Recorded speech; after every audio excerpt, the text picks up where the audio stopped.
Está começando Tupancast, conversando sobre uma terra querida. O assunto deste episódio será educação nos primeiros anos de Tupã. Eu sou o Lucas Dionísio e estamos iniciando aqui, uma roda de conversa, com algumas personalidades que têm muito a passar, muito a nos informar a respeito da história, da fundação da nossa cidade. Eu vou começar aqui a nossa rodada com o Arlindo, Arlindo, se apresente para a gente, fazendo favor. Boa noite a todos. Meu nome é Arlindo Vizelli Montes, professor de História aposentado, mais conhecido por Professor Nico.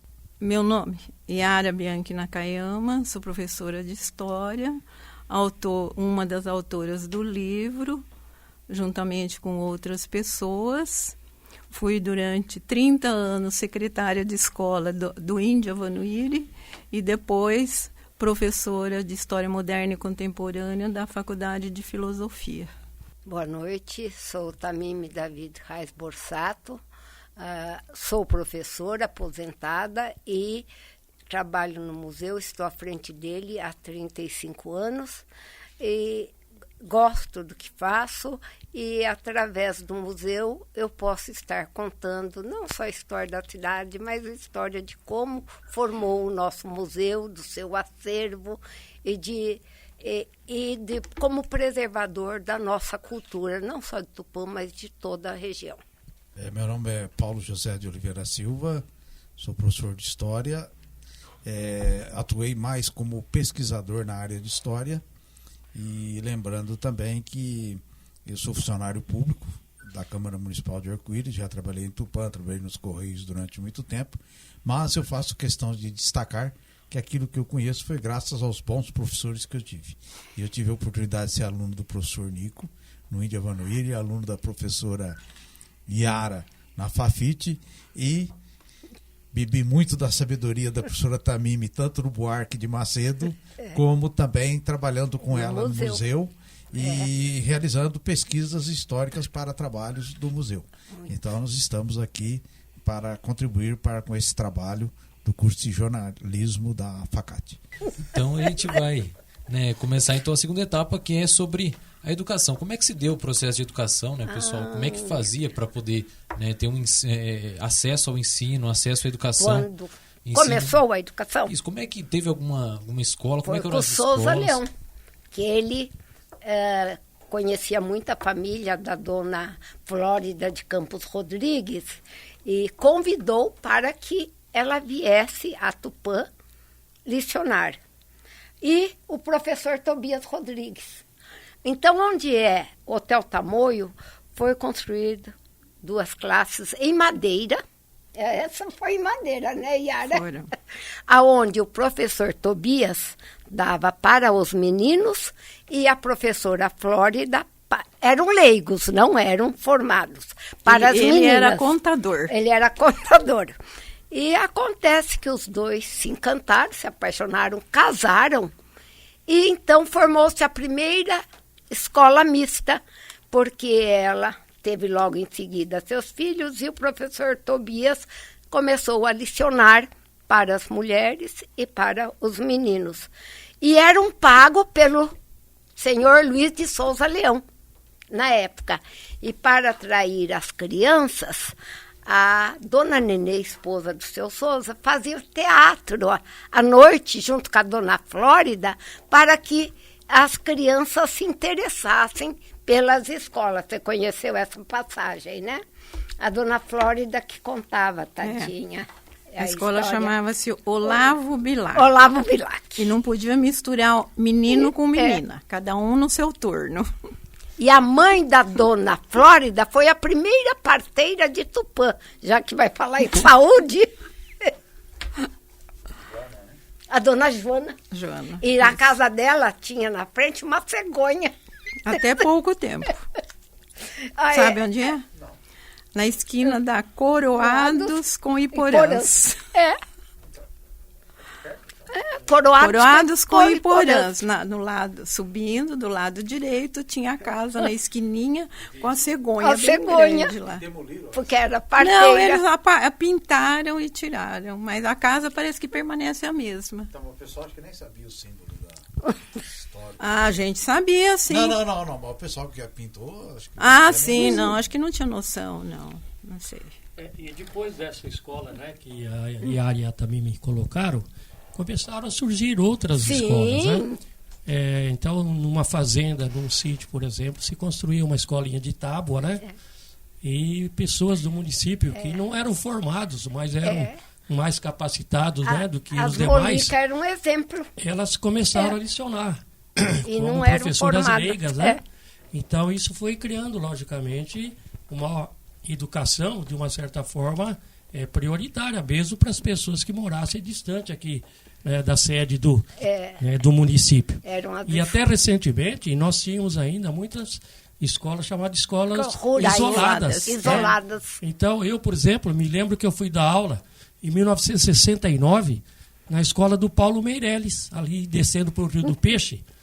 Você tombava a terra e plantava ou algodão ou plantava amendoim. Como vinha muita gente para trabalhar ali, tinham muitos filhos, então necessitava-se de uma escola. Então a diretoria de ensino, né, criava uma escolinha que era chamada escola de emergência. Gente, né? Eu licionei muito em escola de emergência, no Ribeirão dos Índios, no bairro Itaúna. Eram geralmente mesmo, depois que foram cortando. Eu lecionei na escola Jangada 1 ano. Jangada. 1 ano inteirinho, que era do Eurípides Soares da Rocha. Depois foi vendida para o Dr. Michel Cotait, que foi o médico... Primeiro médico de Tupã. Primeiro médico de Tupã, que fez o parto da minha mãe, que eu nasci. Olha! Que depois foi vendida também, né?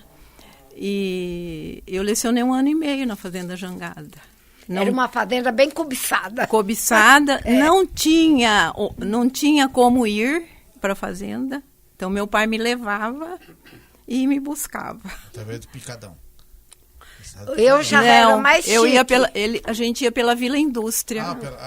Eu já ia de charrete. Descia do ônibus, a charretinha me esperava, andava 3 quilômetros de charretinha. E agora eu tive o privilégio, a semana passada, do que me levava de charrete, tem o Luiz Félix. Ele está em Rondônia, é pecuarista, me achou e telefonou. Nossa! O seu primeiro motorista. E eu, quem o primeiro motorista? Eu levava a senhora de charrete, eu pegava a senhora no ponto. Como é gostoso, né? A gente vê, é gratificante. Eu lembro que numa entrevista com o Mário Cunha, falecido... Sim. Marceneiro. Músico. Ele disse que durante um período ele estudou onde hoje é o Caiado Pneus. Foi uma escola ali, um certo período. Caiado Pneus? Eu sei onde é o Caiado, mas eu não me lembro de escola lá. Provisoriamente na década de 30. Porque depois da escola, que era no atual Hotel Tamoios, foi que o Souza Leão comprou o terreno na Praça da Bandeira para construir o Bartira. Foi ele e a esposa, dona Mas Nenê. parece-me que acho que antes, assim, ele falou qualquer coisa. Tinha uma escola que foi fundada na rua Aimorés, entre a Chavantes e a Iporãs. Lá também teve uma escola. Quando a escola lá do Hotel Tamoios, do atual Hotel Tamoios, não deu mais conta de receber a quantidade de alunos, eles fundaram uma escola nesse lugar. Era na Imorés, entre a Chavantes e a Iporãs. Eu me lembro disso porque era o local que eu morava, mais ou menos, por ali. E depois, quando o Bartira ficou pronto, então aquela foi desativada. Era uma escola provisória. Escola de emergência. Teve também uma escola particular, que eu não sei aonde ela funcionava, que chamava-se Escola Guarani. Isso que eu ia falar para você, teve a Escola Guarani. Escola Guarani, que eu não me lembro onde, a gente não tem referência. Será que é essa? Que você... eu não sei, a gente não tem referência de Cunha, local dessa escola. Deve ser, porque existiu essa Escola Guarani. existiu. Falando em Praça da Bandeira, né, onde construiu a escola Bartir, ali centralizou todas as repartições importantes de Tupã. Só que ficou apenas o nome Praça da Bandeira, porque ela foi totalmente descaracterizada. Porque nós temos as fotos no museu, é perfeita. Formato aqui tem de no uma, livro. tem no livro o formato de uma bandeira. Infelizmente, cada um que entrava queria fazer melhoramento, mas de melhoramento não se viu nada. Não tinha memória. Acabou. Infelizmente. Hoje, na verdade, ainda falando em educação, existe uma facilidade muito grande, né? Porque eu tenho primos, por exemplo, que eles vinham do sítio do meu avô a pé para estudar onde hoje é o Joaquim Abarca, que na verdade não era nem ali. Era onde é a escola profissionalizante, em frente o velório, né? Quer dizer, então, com todas essas, né, escolas que existiam em Tupã e foram se criando, escola de ensino médio, escola de ensino fundamental, essas aí já eram de fundamental, essas que nós citamos, né? Mas foram sendo criadas muitas, né? E aí se pensava, então, em criar uma escola de ensino médio, porque, na verdade, havia praticamente só escolas de ensino fundamental. Né? E como o ensino era um ensino mesmo que vale a pena, o aluno saía sabendo. Hoje, tinha aquele tempo que o aluno que queria partir para a parte de línguas fazia o clássico, né? Clássico. E os outros era faziam científico. Tinha até essa divisão. O estudo era bem pesado e o estudo particular que era o fraco. E o diferente importante de hoje. Era o estadual. Era o inverso, né? Era o inverso. E hoje, você vê o estadual, que pena. Está decadente, totalmente. Onde é o Corpo de Bombeiros hoje era uma escola. Segundo grupo escolar. Onde é a construção lá que não termina nunca, do Espaço das Artes, era a Casa da Lavoura.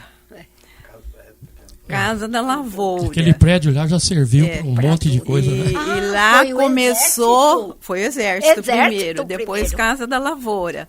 Depois funcionou lá o atual Índia Vanuíri, antes de ser construído o prédio atual. Em 65 eu estudei lá pelo Bartira. Em 61 inaugurou o prédio do Índia Vanuíri, mas até 61 funcionou lá na Casa da Lavoura. Em 65 eu estudava no Bartira, o 4º ano primário, e o Bartira entrou em reforma. E nós fomos transferidos para lá. Até eu estudei naquele prédio naquela época, né? Em 65. E eu me lembro bem que o pessoal que estudava lá, quando era colégio estadual, não era Índia Vanuíri. A Casa da Lavoura, ela é virada para a Avenida Tamoios. Mas se você descer a lateral, lá era a cadeia. Sim. Era cadeia pública. E o pessoal morria de medo de estudar lá porque fazia fundo com a cadeia.